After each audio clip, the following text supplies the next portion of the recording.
하나님의 말씀 출애굽기 9장 8절부터 12절 말씀입니다. 출애굽기 9장 8절부터 12절 말씀입니다.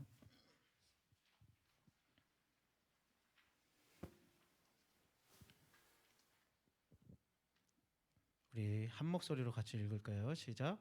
여호와께서 모세와 아론에게 이르시되 너희는 화덕에 제 두 움큼을 가지고 모세가 바로의 목전에서 하늘을 향하여 날리라.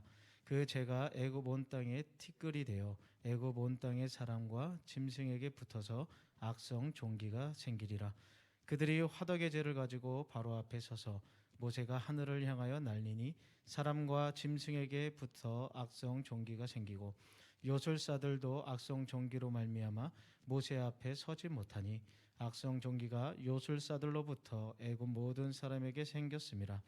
그러나 여호와께서 바로의 마음을 완악하게 하셨으므로 그들의 말을 듣지 아니하였으니 여호와께서 모세에게 말씀하신과 같더라. 아멘. 고집보다 순종이라는 제목으로 하나님의 말씀을 나누도록 하겠습니다. 여러분들 하나님의 말씀을 대하는 태도가 어떤지 한번 스스로에게 질문해 볼 수 있었으면 좋겠어요. 나는 정말 하나님의 말씀, 성경, 그것을 하나님의 말씀으로 여기고 있는가? 하나님의 말씀을 얼마나 두렵고 떨리는 마음으로 받고 있는가? 또 이 말씀이 나에게 이렇게 해라 또 저렇게 하지 말라라고 말하는 그 말씀 앞에 나는 어떠한 태도로 그 말씀 앞에 서 있는가를 생각해 볼 수 있었으면 좋겠습니다. 우리가 지난번에 살펴봤죠. 모세는 자신의 능력 없음을 핑계대면서 하나님의 부르심 앞에 거부했었습니다. 그런데 하나님의 끈질긴 설득 앞에 모세는 순종하게 되었죠. 그러나 오늘 나오는 이 바로왕, 이 바로는 달랐습니다. 계속되는 재앙 가운데서도 그 재앙으로 그 나라를 치시고 하나님의 능력을 보였음에도 불구하고 그의 마음은 쉽게 돌이켜지지 않는 것 같습니다. 당시에는요, 이 유대 근동, 중동 이쪽 지방에는 각 민족마다 섬기는 신들이 있었어요. 그리고 이 바로라는 왕도 이름이 바로라는 게 아니라 그냥 신이라는 거야. 자기가 그 나라의 신처럼 여겨지는 그런 사람이 바로 바로라는 이름의 뜻이기도 하고 또 자기가 신이라고 여기기도 했었습니다. 그러니까 이스라엘 민족이 섬기는 여호와나 이집트를 이끌어가고 있는 이 바로 왕이나 같은 신이라고 생각하는 거야. 그러니까 이 신이 저 신한테 백성을 보내라? 그러니까 이제 쉽게 받아들여지지가 않는 것이에요. 야, 네가 세, 내가 세, 뭐 이런 대결 구도도 되겠죠. 그런 마음을 가지고 있는데 그렇게 악한 마음을 품고 고집을 부리는 결과 어떻게 됩니까? 계속된 재앙을 경험할 수밖에 없게 된다라는 겁니다. 그래서 나라 전체 백성 그리고 심지어는 가축까지도 여러 가지 고통을 당할 수밖에 없었습니다. 이 고난은요, 당하지 않아도 될 고난이었을 수도 있어요. 왜요? 바로가 하나님의 말씀을 듣고 바로 순종했다면 이와 같은 재앙은 오지 않을 수도 있었다라는 겁니다. 순전히 악한 지도자 한 사람 때문에 그곳에 있는 그 백성과 민족과 짐승들까지도 고통 앞에 있는 것을 보게 된다라는 거예요. 그러니까 우리가 하나님의 말씀 앞에서 하나님의 말씀을 어떤 태도로 대하느냐, 어떤 태도로 그 말씀을 받느냐에 따라서 우리가 하나님이 원하시는 그 길로 조금 더 빨리 갈 수도 있고 아니면 좀 더 고생하고 또 여러 가지 고난과 아픔을 겪고 그 자리로 나갈 수밖에 없는 그런 일들이 생길 수 있다는 거죠. 그렇다면 오늘 우리가 말씀을 들으면서 한번 생각해 봤으면 좋겠습니다.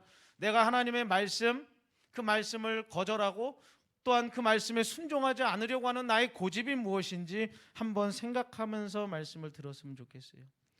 이 고집의 결과는 어떻게 되냐? 결국은 고통뿐인 거예요. 8절부터 10절 말씀에 보면 그렇게 나와 있잖아요. 우리 8절부터 10절 제가 한번 읽어볼게요.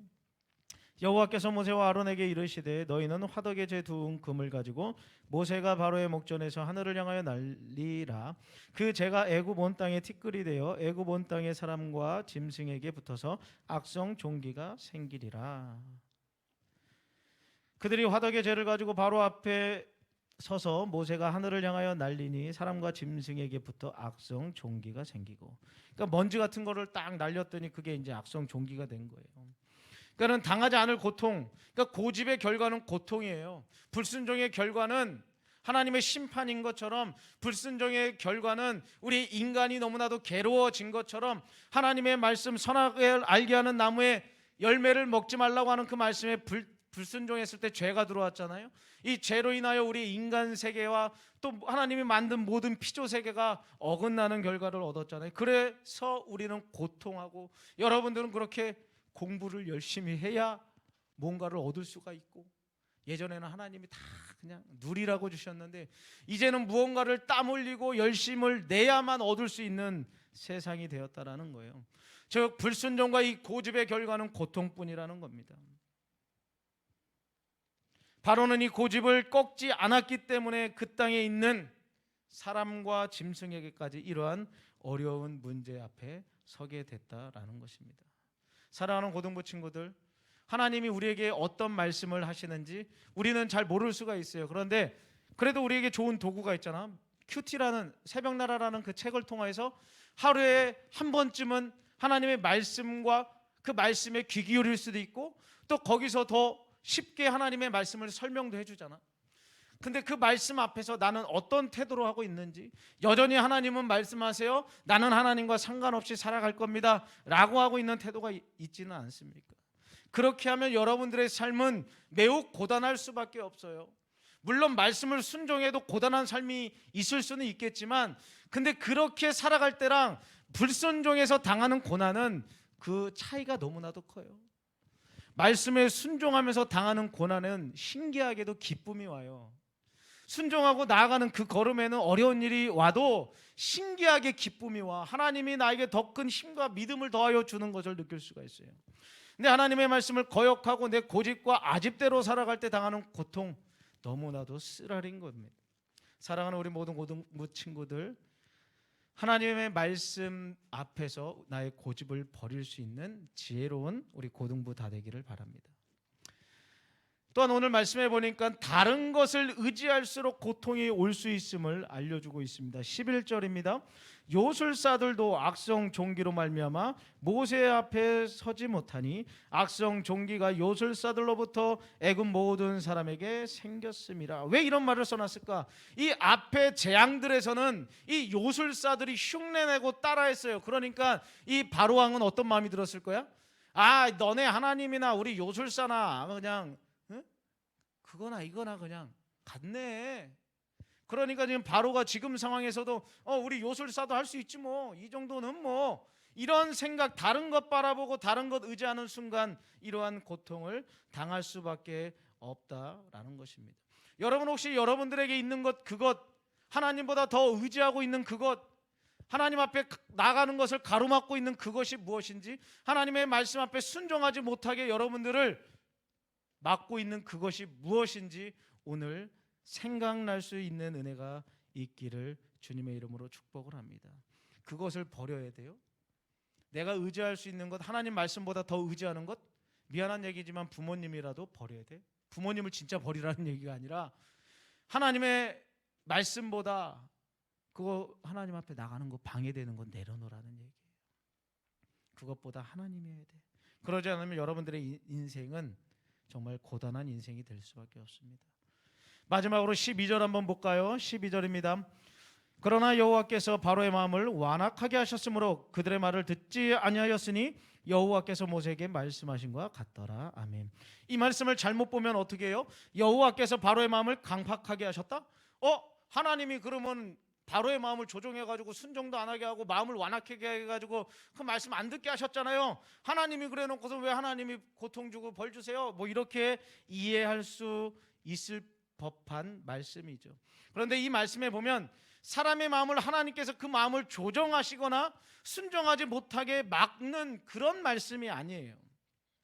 이 말씀은요, 하나님께서 그 마음을 그냥 내버려 두셨다라는 의미가 더 강한 거예요. 그러니까 우리가 인간이 악하잖아요. 그러니까 바로의 마음이 악한데, 완악한데 하나님의 말씀에 순종하지 않도록 그냥 내버려 두셨다라는 거예요. 하나님이 순종하지 못하게 그 마음을 조종했다는 의미가 아니라, 그러니까는 바로는 자기의 마음이 악한 대로 그냥 행하고 있는데 하나님은 그것을 그냥 내버려 두셨다라는 것으로 이해하면 됩니다. 그렇습니다. 순종하지 않는 사람의 마음으로 하나님은 일부러 움직이려고 막 노력하지 않습니다. 그 마음 자체를 막 조정하진 않아요. 여러 가지 환경을 통해서 우리가 하나님 앞에 돌이킬 수 있는 기회는 주시지만 그 마음 자체를 막 조정해가지고 우리가 로봇처럼 하나님이 우리를 리모컨 다루듯이 다루지 않습니다. 하나님은 인격이시기 때문에 우리에게 그렇게 하지 않아요. 하나님은 그런 것 원하지 않아요. 여러분들의 사랑과 진심과 또 여러분들의 마음에서 우러나오는 것 아닌 것을 하나님은 받으시기를 기뻐하지 않습니다. 하나님은 사람의 마음을 조정하는 분이 아닙니다. 그러나 환경을 통해서 말씀하실 때 그 말씀 앞에 엎드림으로 우리의 마음이 변화될 수 있는 기회는 주시는 분입니다. 여기서 여러분들이 한두 가지 정도 생각했으면 좋겠어요. 여러분들이 하나님의 말씀을 거역하고 있는데도 내 마음에 어떤 돌이킴이나 아니면 내 마음이 계속 강팍한 대로 살고 있다면 그거만큼 무서운 저주가 없습니다. 내가 잘못 살고 있는데 하나님께서 혹여나 내버려 두신다? 여러분, 그거만큼 무서운 게 없는 거예요. 내 새끼인데, 내 새끼가 지금 죽는 그 길로 가고 있는데 어떤 제재도 없다? 그거 무서운 겁니다. 하나님 앞에서 여러분들이 혹여나 하나님이 원하시는 길이 아닌 다른 길로 가고 있음에도 불구하고 어떠한 죄책감을 느끼지도 못하고 하나님이 어떠한 푸시하는 걸 느끼지 못하고 있다면 하나님 앞에 당장 회개하셔야 돼요. 하나님, 나 좀 간섭해 주세요. 나에게 말씀해 주세요. 잘못된 길이 있으면 알려주세요. 혼을 내서라도 알려주세요 라고 기도하셔야 됩니다. 그리고 하나님이 여러 가지 상황으로 이끄실 때 그 가운데 여러분들의 마음을 다시금 하나님 앞에로 돌이킬 수 있는 은혜가 있기를 주님의 이름으로 부탁을 드립니다.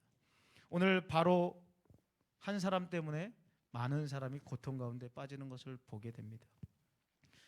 혹시나 나의 고집과 아집 그리고 내가 의지하는 그것 때문에 하나님의 말씀을 순종하지 못하고 여전히 내 마음대로 살아가고 있지는 않습니까? 부디 하나님 앞에서 그것을 발견하시고 발견했다면 내려놓으시고 하나님의 말씀 앞에 순종하는 우리 고등부 친구들 다 되기를 주님의 이름으로 축원을 드립니다. 사랑의 하나님 아버지, 감사합니다.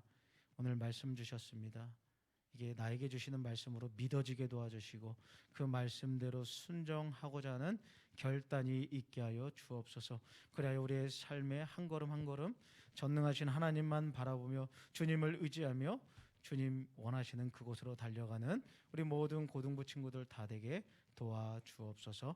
감사드리며 예수님의 이름으로 기도 올립니다. 아멘.